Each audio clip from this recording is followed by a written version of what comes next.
Live অনুষ্ঠানে সর্বশ্রেষ্ঠ দর্শন পর্ব। আজ এই পর্বে বিচিত্র বীর্যের মৃত্যু, মহামহিম ভীষ্মের সূর্যদেবকে আহ্বান, বেদব্যাসের হস্তিনাপুর আগমন, কুরুবংশে 3 রাজকুমারীর জন্ম, পাঞ্চাল নরেশের কন্যা শিখন্ডির জন্ম, ভীষ্মের আন্ধার আগমন। তো এই পর্বে এই চরিত্রগুলো থেকে আমরা যে জিনিসগুলো বুঝতে পারবো, সর্বদা আমরা পরিকল্পনা করি ভবিষ্যতে, কিন্তু ভবিষ্যৎ কখনোই আমাদের পরিকল্পনা মাফিক হয় না। আমরা বর্তমানে বাস করে সর্বদা চিন্তা করি যে ভবিষ্যৎকে কিভাবে উজ্জ্বল করব, আর এটাই কিন্তু রাজমাতা সত্যবতী বরাবর করতে গেছে। কিন্তু বিচিত্র বীর্যের মৃত্যু বিশ্ব রাজমাতাকে বুঝিয়ে দিয়েছে ভবিষ্যৎ পরিকল্পনা মাফিক হয় না। এই অবস্থাতে মহামহিম ভীষ্ম যখন সূর্যদেবকে আহ্বান করে, তখন তিনি বলেন, এই দুনিয়ায় আমার কিছুর দরকার নেই, এই জীবকুল কোনো কিছুর সাথে আমার আজ শখ নেই।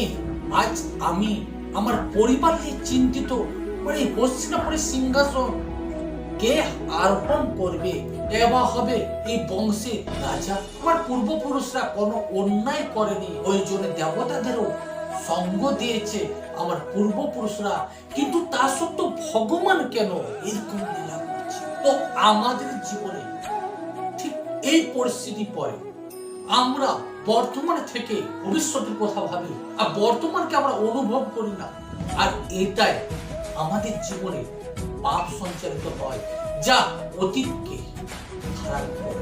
কারণ বর্তমান একদিন অতীত হয়, আর সেটা খারাপই হয়।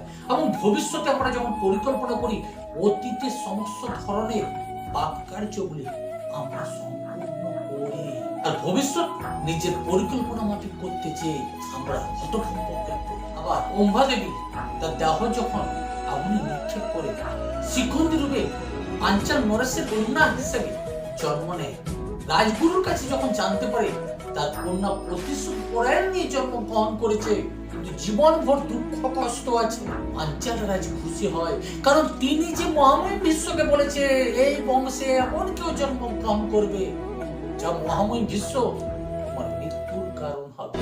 অপরদিকে গান্ধার রাজ সুবলকে আমরা দেখবো যে কন্যাকে সর্বদা সুখে রাখতে চেয়েছে, রাজগুরুদেবের কাছে জানতে পারে এই কন্যার কপালে প্রথম স্বামীর মৃত্যু আছে। মনে চিন্তিত হয়ে পড়ে এই বিধিকে কিভাবে খণ্ডন করা যায়, এর জন্য পরামর্শ দিয়েছে, পরামর্শ মতো কাজ করেছে।